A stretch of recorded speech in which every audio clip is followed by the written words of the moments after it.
Aha! Mystery solved! I was getting ready to do the stream and I was like, why can I hear myself? This is going to be bad with an echo. And I was like, I don't have any other windows open. Where is this coming from? And it was on Twitter. It was playing on Twitter. So luckily I figured it out and the stream can begin. Boy, do we have some great stuff to go over today. And we're 2 streams down for the week. Just so you know the rest of the schedule for this week, there will be another stream this week, but it'll be on Thursday. Because tomorrow I'll be covering the new episode of What If in the morning. And then at noon, the Candyman embargo lifts. Candyman. So I'm excited to review that. And my review will go up then. I can tweet about it at 8 p.m. Tonight. So we'll do a stream on Thursday. So good times, everybody. Thank you for joining me. Let me say hi to all these new members. Oh, it's a party. Hold on. All right. So if you join during a stream, I'll give you a shout out. Hold on. Hey, JB Bonifacio. And then I've also got Jack Attack, X-Master SWE, fellow X-Men fan I can see, Jerry J, Geeky Gal. It's so nice to see all of you. It's very nice to see everybody. We're going to go over these 3 great stories. And then, of course, as always, you can ask me anything you'd like at the end of the stream. Hey, Smart Girl. Hey, Mr. Nobody. Hey, TJ Noble. Oh, that's so great. There's so many of you. That's such a nice thing. I'm not saying any more Candymans, you know. I'm not falling for that. Hey, everybody. I'm so glad that my reaction to Spider-Man is still trending in the UK. I just want to thank everybody who likes to watch these trailers with me. I have so much more fun watching them with you. It's just great. You guys are the best. Hey, Garrett Leninger. All right, so I was going to cover poor Brandon Routh in Magic and the Gathering animated. Yes, Smart Girl, you can finally participate. I love it. It's very interactive. If you can't become a member, don't worry about it. I'm so glad you're here. But if you can, I get to know you pretty well when we do the streams and stuff. Especially, I recommend that your YouTube avatar and name match your Twitter name and avatar, so I can link the 2 of them together. And that way I get to know you really well. Like Lisa. I know Lisa very well. We all know Lisa. And it's a really nice community here. You guys are all just so kind. All right, so let's get to the 3 stories of the day. So Brandon Routh, I had to boot him. I had to boot him from the lineup because this Venom story, at first I was going to wait. So let me boop it. All right, boop. So at first I was like, let me wait until they actually move Venom. Because right now it's actually Vulture, not Variety. Vulture's behind a paywall. I read all my Real Housewives recaps on Vulture, although the guy who writes it is clearly biased to Erica Jane because he wrote her biography, or Ghost wrote it. Hey, Blaze. So it's kind of messing up my enjoyment of that recap, but I still read it. And so I use up all my free articles, and so I subscribe to so much stuff. I'm like, darn it, I'll just have to wait till next month. But anyway, so I can't read the Vulture article about that Venom 2 might move. And IGN covered it without a paywall, and they credited it to Variety instead of Vulture. Very weird to see such a big publication like IGN make a mistake like that. So anyway, Vulture is the one who said, we're hearing from our sources that Sony is considering moving Venom to 2022, which we knew from before. Remember everybody, all the trades were saying Sony's going to move Venom to October or to January. And they were like, okay, October. And then we were like, no, that's the same day as Halloween Kills. Are you crazy? And they did it anyway. And everybody knew. That's also the same day that The Last Duel comes out. So everybody was like, some of these movies are moving. It's definitely going to move. So now the rumor is that Venom 2 will move to January 2022 and take Morbius's date, and Morbius will just never come out. That's right, Brett D. Morbius is the new Mutants, and I saw somebody else point out that it must be Fantastic Four bad.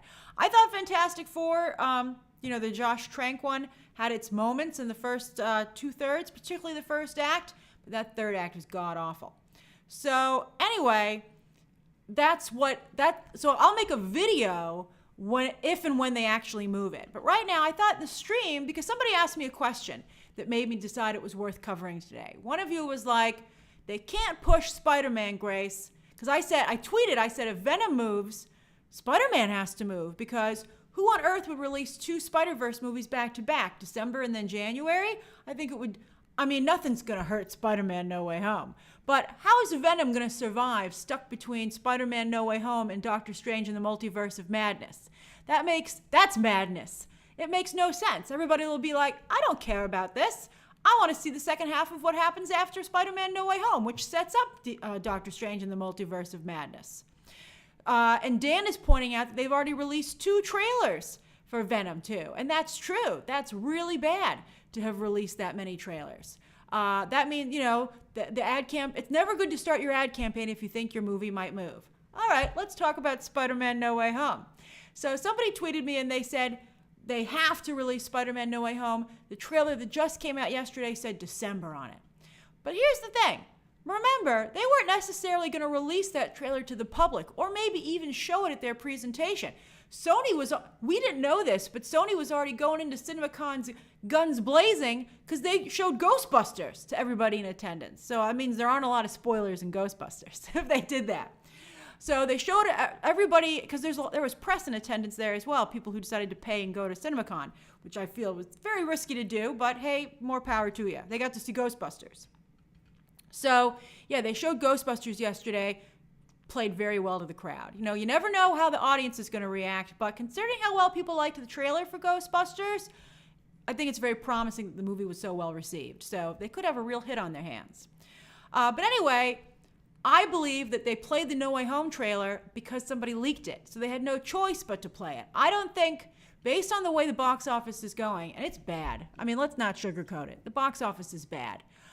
Hey, Stephen Chu, I feel that there's a very good chance they would not have played that trailer yesterday and been like, what do you care? We gave you Ghostbusters. And everyone would be like, that's true. Because I think that they're like, we might, and that's one of the reasons maybe having such a trailer without too much in it is okay. Because what if they do have to push these movies? And someone said, well, they're not going to push Spider-Man No Way Home because they have to have Doctor Strange in the Multiverse of Madness. Maybe that's going to get pushed. We really need to see how Candyman and Shang-Chi do in theaters. If Shang-Chi doesn't open with 40 to 50 million, I think you're going to see a lot of activity right after Labor Day. I think I'm going to be making videos left and right about how all these movies are moving. Maybe they'll all move at once and I can make a single video. We'll see. I mean, we've talked about the Bond is like, I'm opening in November. And we're all like, we laugh at that. I mean, I have to tell you that I really don't see people going to the theaters in a memorable way right now. I just don't. I think that you might have a couple of diehard fans, be like, I'm going to sneak in during the week, right? But the Delta variant is so contagious and other people are so irresponsible. And I know they're doing these vaccine mandates, but unfortunately, there's just too many ways to fake a vaccine certification. I mean, how long will it take for the federal government to get up, or at least each state, to get up a state system to go? I mean, New York has one. But I mean, how about all the other states that it's enough? A lot of you are talking about putting this stuff on streaming. Hey, Jason Frost, you might see a new wave of streaming movies. I mean, both Hotel Transylvania and Addams Family decided to go day and date, well, actually, Addams Family is day and date. Hotel Transylvania just went to Amazon. But I think that there's a chance you might see a couple of more movies. Like, I don't know. I actually would put Venom on streaming, to be honest with you. If you charged $30 for Venom, if you did it the Disney way, where you didn't go with $20 or $25, you were like, screw it, $30. Hey, Bubbles. Here's the thing. Sony doesn't have a streaming service, so they're not going to sell Venom to Amazon. Amazon's like, give it to me. Amazon's like, $200 million. I would maybe pay $200 million for Venom, to be honest with you. For Venom 2, maybe I would pay $200 million for that movie if I were Amazon, because I would blow the roof off of the house. So, I mean, what do you think? I honestly feel they should, I don't know, they've already played 2 trailers. It looks strong, but it doesn't look like, who are we kidding? It doesn't like Spider-Man No Way Home strong. So, I really honestly think they should put it on streaming. So what would you do? Streaming or delay? So I have to wait for you guys to catch up to me, so you can just sound off in the comments. Would you give it to streaming or would you delay it? Hey, Christo, that's a nice photo of you.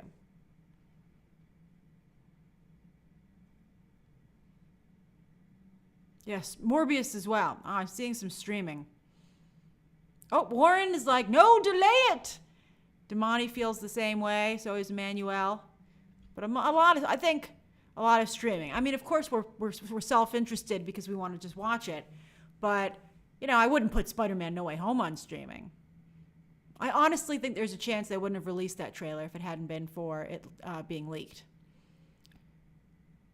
Because, why do you have Ghostbusters and the Spider-Man trailer? They're like, darn it, now we have an appetizer, which is better than the meal. I mean, no offense to Ghostbusters, but Spider-Man No Way Home.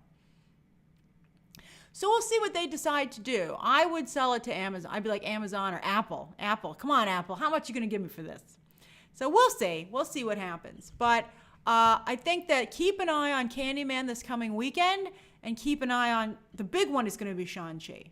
That's a label. Hey, Scott Stevens. Unfortunately, historically in the past, nobody wants to go to the movies on Labor Day. Everybody wants to go outside. But we've been on a pandemic vacation, stuck being outside forever. That's like the best place to be right now, to be outside. So maybe for Labor Day weekend, people will be like, I'll go into a theater. I mean, I don't know. If it doesn't hit 40, even 40, I think would be disappointing. Because if it can't get anywhere close to 80 or 70 for F9 and Black Widow, I mean, we'll be discussing this in detail, obviously, on Movie Math, but we have to see what happens. It's going to be rough. It's going to be really rough. How many of you are seeing Candyman in theaters this weekend? Hey, Jack Tomlinson.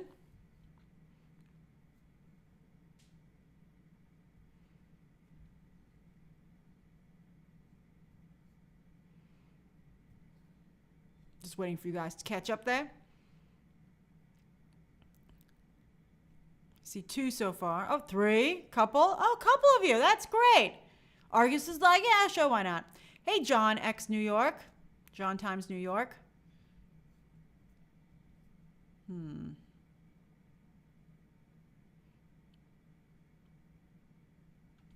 Seems medium. I mean, I'm glad to see some of you are planning to go, but it's not a tsunami of yeses. So let's see what happens. All right, if you do decide to go to the movies, I would suggest trying to wear your mask throughout the entire thing. But it's, of course, up to you, and, of course, you have to take a look and see how crowded your theater is.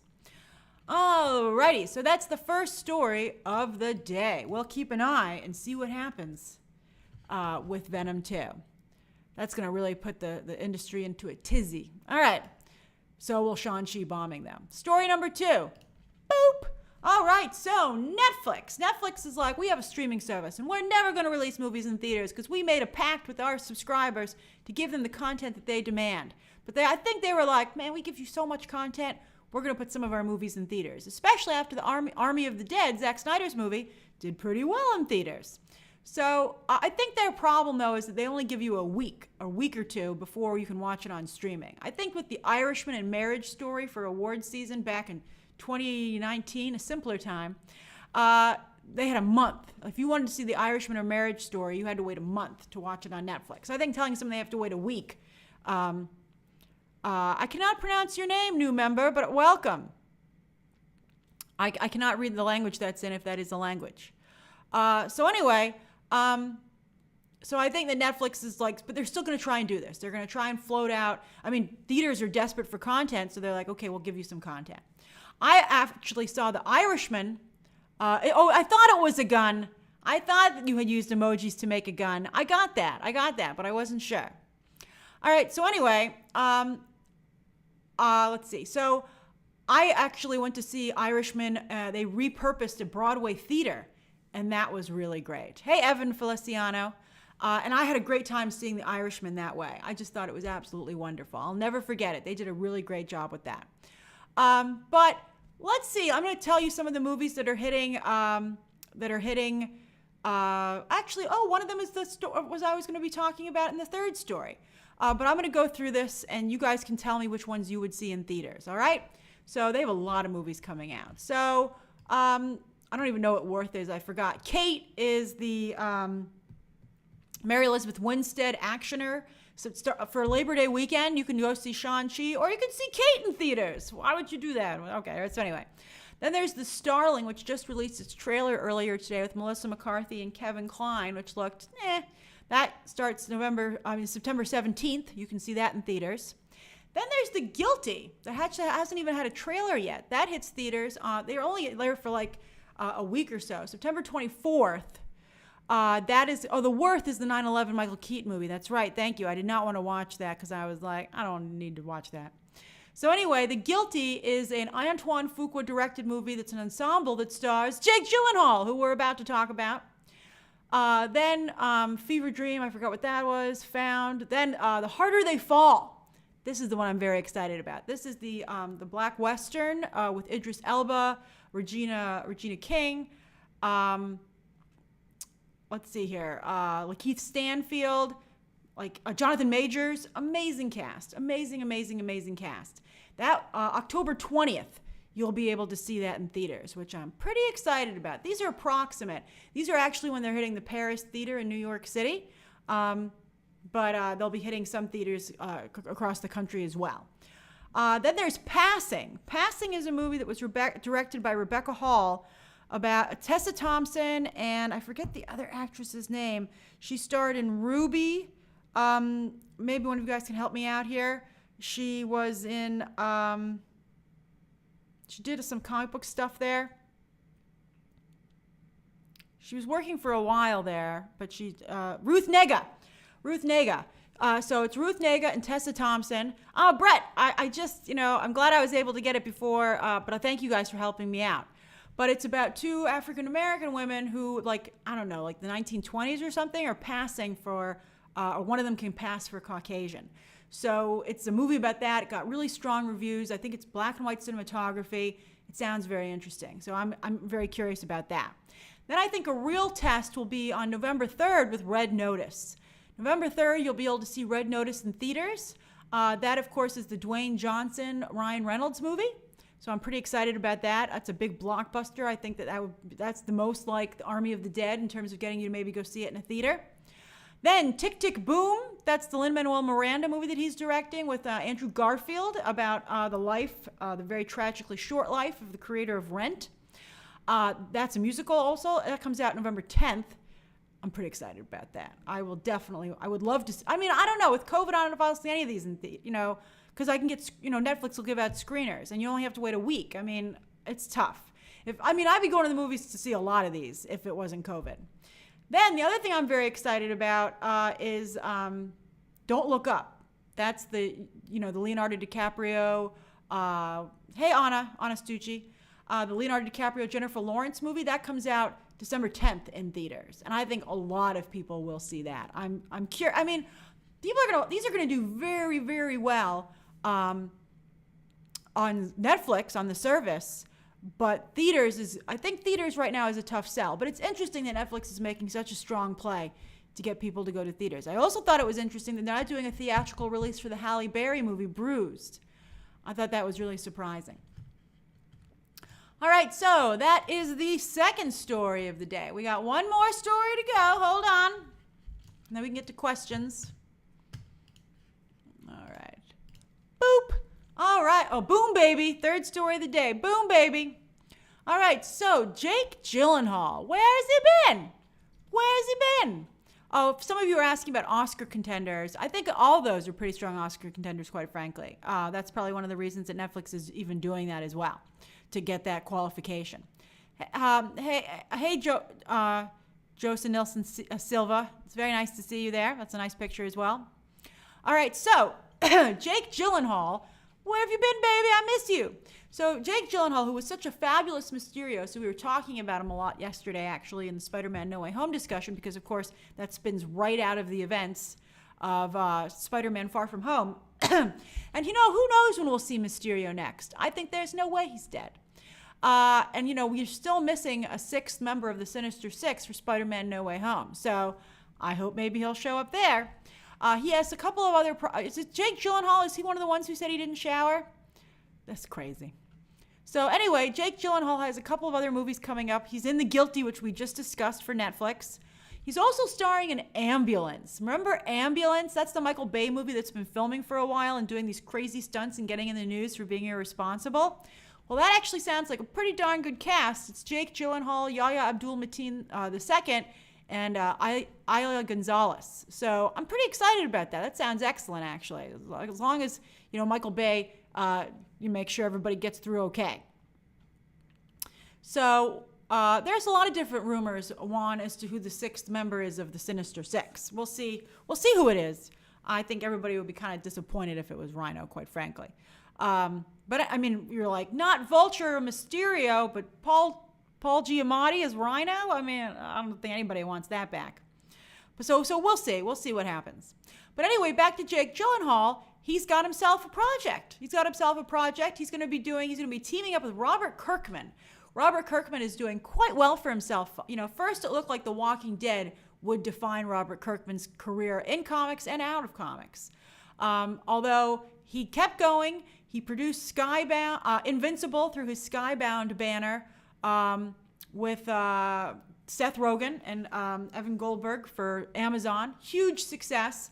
And so now when you have two successes, it starts to seem like it's you and not the property. Like before you might be like, well, lightning struck for Robert Kirkman. The Walking Dead was a huge hit, but can he deliver anything else? Now you're like, Robert Kirkman has the goods. He's got a treasure trove of material over there. Let's go digging. So Jake Gyllenhaal did, and he has come up with this.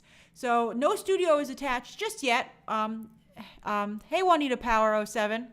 So no stars attached, no studios attached just yet. But Jake Gyllenhaal will produce and will also star in the comic Oblivion Song. It's going to be a movie version of that. And it's about Nathan Cole, who takes daily trips to rescue people stuck in a post-apocalyptic Philadelphia. So he's like, I guess he has access to a utopia, or at least a better place to live. So he goes in there and he gets them. Why can't they escape? Has anyone here read Oblivion Song? I'll probably, if it's on Comixology Unlimited, I'll give it a whirl, because I can read it for free. Yeah, Robert Kirkman is nice, Barbie. I interviewed him. Perhaps that's what you're referring to. I interviewed him for Invincible, and he was great to talk to. And Juan, I agree. Invincible is pretty much perfect, those comics.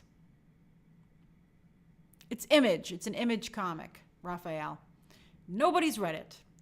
All right, so I have to tell you, based on the premise, I don't think that's a good idea for a movie. I think that's clearly a series. Every episode, he goes and finds somebody new. Maybe for one episode, he has to deal with someone for 2 episodes. But it seems pretty episodic to me. And I think for a movie, I don't know if you'd have enough space to really do that. Movies are hard to do these days. You never want someone to look at your product and say, should have been a series. But, I like Jake Gyllenhaal. I think he's really talented. I love the risks that he takes. And I will watch anything that he's in. Well, I don't watch everything that he does. But I'm open to it. He's someone I definitely keep an eye on. I really, really like him. Ryan, stop bragging about your Oreos. That's fantastic. I am jealous. All right, so those are the 3 stories of the day. Hold on. It is 5:43. You can ask me anything you'd like until 5:53. And then I must go. Yeah, Kyle, he was great. And Okja. I thought he was fantastic. Christo, who just joined, says, Grace, I just got back from a run and I ran into Michaela Cole. She's here in Atlanta filming Black Panther and she's living on my street. So kind and lovely. Oh, that's so great. Wow, you should be like, we should be running buddies, or try and at least find the times that she runs. That's wonderful that she's not only in your neighborhood, but was such a nice addition to it and was so kind. That's pretty darn cool. I'm so excited for her in Black Panther. I think she instantly makes it a cooler project. Although it was pretty cool to begin with. Hey, Liam. Lucas says, Grace, can you tell any more Miss Marvel tea? Well, I mean, I would just straight up ruin it if I did. Hey, the man 75110. I already told you that they've changed her power set, that it's going to be purple energy based. The cat's out of the bag. She's like a purple Green Lantern. And as far as I mean, they could change this because so many people seem to be offended by this for religious reasons that I'm shocked that Disney's not aware of this. So maybe they'll change it. But last I heard, there was a magical element to her having these abilities. I'll tell you one little thing. All right, so one little thing that I heard was that the powers, the bracelet that she has that's supposed to be a family heirloom? I heard that the powers are about the bracelet and her heritage, her country. not, that she's an Eternal. I mean, not that she's an Inhuman or an X-Men, that it has something to do with the bracelet. That's last I heard. Let's see, what they just come up with. That's what I heard, that it was based on the bracelet.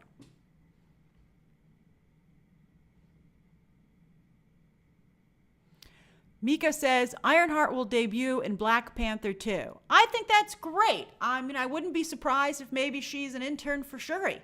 Because, I think there's some arguments to be made that Shuri should have been Ironheart instead of Riri Williams. Because, although Shuri, I think, was supposed to be Black Panther, although we'll see if they, then she made all those tweets about vaccination. And some other stuff that was unfortunate, but she backed off, and so Kevin Feige's a pretty forgiving guy, so she hopefully should be okay.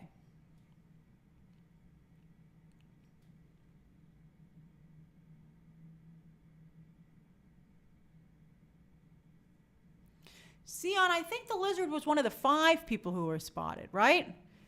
It's Dr. Octopus, Green Goblin, Electro, Sandman, the Lizard, and who's the 6th? Oh yeah, Mika says, well, Warner Brothers, they're presenting tonight at 8 p.m. Eastern Standard Time. They're starting to present. Warner Brothers has their slate tonight. And I know a lot of people are wondering if The Matrix will have a trailer. I've been asking my sources. They haven't heard anything. But I have to tell you, the fact that there isn't a Matrix social media account, I think is a little problematic. I mean, it makes me feel like they're not going to drop it. Also, look at these numbers. Why would they start an ad campaign for a movie that they might have to push? I'd also be considering pushing Matrix 4 so that I didn't have to put it on HBO Max. I mean, Dune's already stuck. But, Matrix 4 is supposed to come out in December. Why on earth would I not just wait a little bit, release it when I can do the 45-day window that Warner Brothers just agreed to, and make a ton more money? Because the HBO Max deal has turned out to be a horrible thing for them and has been undercutting all their movies. Food is My Friend says, what movies are you planning to watch and review? Well, tomorrow my review for Candyman will drop. I'll be doing a spoiler review, obviously, for Shang-Chi next week. And then also on Wednesday, my Cinderella review will drop. I got a screener for that. Now it's on Amazon, so Cinderella. So I'm very excited to watch that, actually. Ryan, we are all very jealous of your Oreos. TJ Williams says, can you guess when we will get our first official look at The Little Mermaid? Let's see what happens with Shang-Chi. I think Disney's not even presenting at CinemaCon, but I think you're going to have I think everyone's waiting on Shang-Chi. There is so much riding on that movie. I think that if Shang-Chi doesn't do well, Disney's going to be like, why should we start, why should we start an advertising campaign for something that we currently can sit on for longer because no one's seen anything about it except the set photos that we've seen. Cowboy Bebop. Who asked me about that? Where'd it go? Oh, yeah. Mr. Nobody says, any more thoughts on Cowboy Bebop? Well, I love Cowboy Bebop, although I watched it so long ago, I've forgotten it entirely. But I do say that John Cho looks so much like Spike. John Cho, I'm so excited. I think I'm so happy for him. I mean, he has had such a long career. I really, really would like him to finally get a big, big franchise for himself. I feel that the rest of the cast looks a little off from they don't look as from screen to page as good as he does. But I'm excited, and also I have to say that while the character costumes look good, it reminds me a little bit of the setting like Titans and Doom Patrol. So I have some concern as to whether or not the show is strong enough to look good, if it has the budget to be what people want it to be. Just a few more minutes. Andrea says, I'm having a cheesecake, so she doesn't mind the Oreo bragging. That's great. That's funny, pretty funny, Andrea. Oh, Nightmare TV says James Wan's Malignant. Yeah, I'll definitely review that, but that doesn't come out until after Labor Day, so I'm not going to ask for a screener until after the weekend, after the holiday weekend. What do I think of Elizabeth Olsen? Mika says that she supports the Scarlett Johansson lawsuit. She's probably like, I want more money too. I don't know. I mean, I think it's nice to see her supporting Scarlett Johansson, who very much seems to be all out there all by herself right now. I mean, no one else has supported her. No one from Marvel has supported her. Bye, Jose Delgado. Have a great time at work. Stay safe. But I think that, I think Elizabeth Olsen's put herself at tremendous risk by doing that. Perhaps unnecessary risk. But at the same, I think you can call up Scarlett Johansson and be like, look, I can't support you publicly, but privately, you go, girl. But I do think it's nice to see women supporting women. And I think that that's what I would probably chalk it up to. I mean, if I were Disney, I wouldn't be so thrilled about it. But I think they'll probably have a bad knee-jerk reaction being like, what? But I think Kevin Feige should be able to talk him down real easy. He's like, look, man, no one else is supporting her. She's out there all by herself. I think, why not? That's what I think. I think it's nice that she did that, actually, the more I think about it. I think it's really nice that she did that. Elizabeth Olsen is a nice person.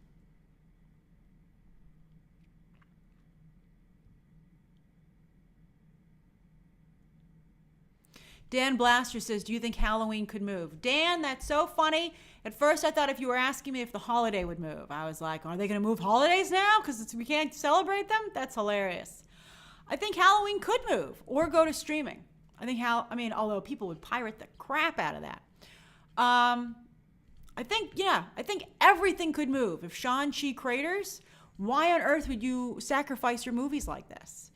Maybe I could go to Amazon and get Amazon's doling out $100 million for movies. So I'd be like, do I want $100 million? Let me go see. Peter says, Grace, have you heard about Daredevil and Echo? I have not heard that specifically, but it makes perfect sense because, of course, you have a blind and a mute character. So I think that is a really good combination, and I think there's a good synergy there. Although I don't think everybody wants to see Daredevil just stuck mostly on Disney Plus shows. I guess we'll, of course, take what we can get. But, I don't know. I like him to do a little bit more.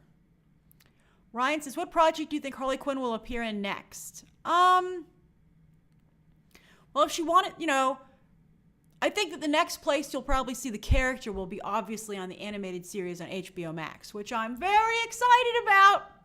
Very, very excited about. I love that show. I'm upset the people who are fans, who have DC Universe, can read the comic now, and I have to wait to September 1st. I'm so excited to read the Eat, Bang, Kiss, Kill tour. I'm very excited to read that. Sufjan says, when will we get a Hawkeye teaser? Maybe right when, let's see, when does What If end? They got a lot of episodes for them. Hold on. 9 episodes. 1, 2, 3, 4, 5, 6, 7. Oh, wait. 1, 2, 3, 4, 5, 6, 7, 8, 9. October 6th? That seems a little late. Maybe right after Labor Day. Oh, it's 5:53. I've got to go. You guys are a delight as always. Thank you so much for joining me for today's live stream. It was so great to have you here. Thank you to everybody who joined as a member. It's so nice to have you. Your membership is good for a whole month. So you can join in on the live streams. And the next live stream will be Thursday. And tomorrow, look for my videos covering the new What If episode. Also, of course, Candyman, my review. And then anything else that might happen. Maybe some stuff will happen. Although the news cycle is going to start to really slow down because we're heading into the holiday weekend. And so Hollywood really shuts down for that. So I think that's why you saw so many trailers they're going to play in front of Shang-Chi drop so early, even though the movie's not opening early, because they just want to kind of get out there while the press is still around. All right, everybody, bye. I love talking to you. See you soon. Bye, everybody.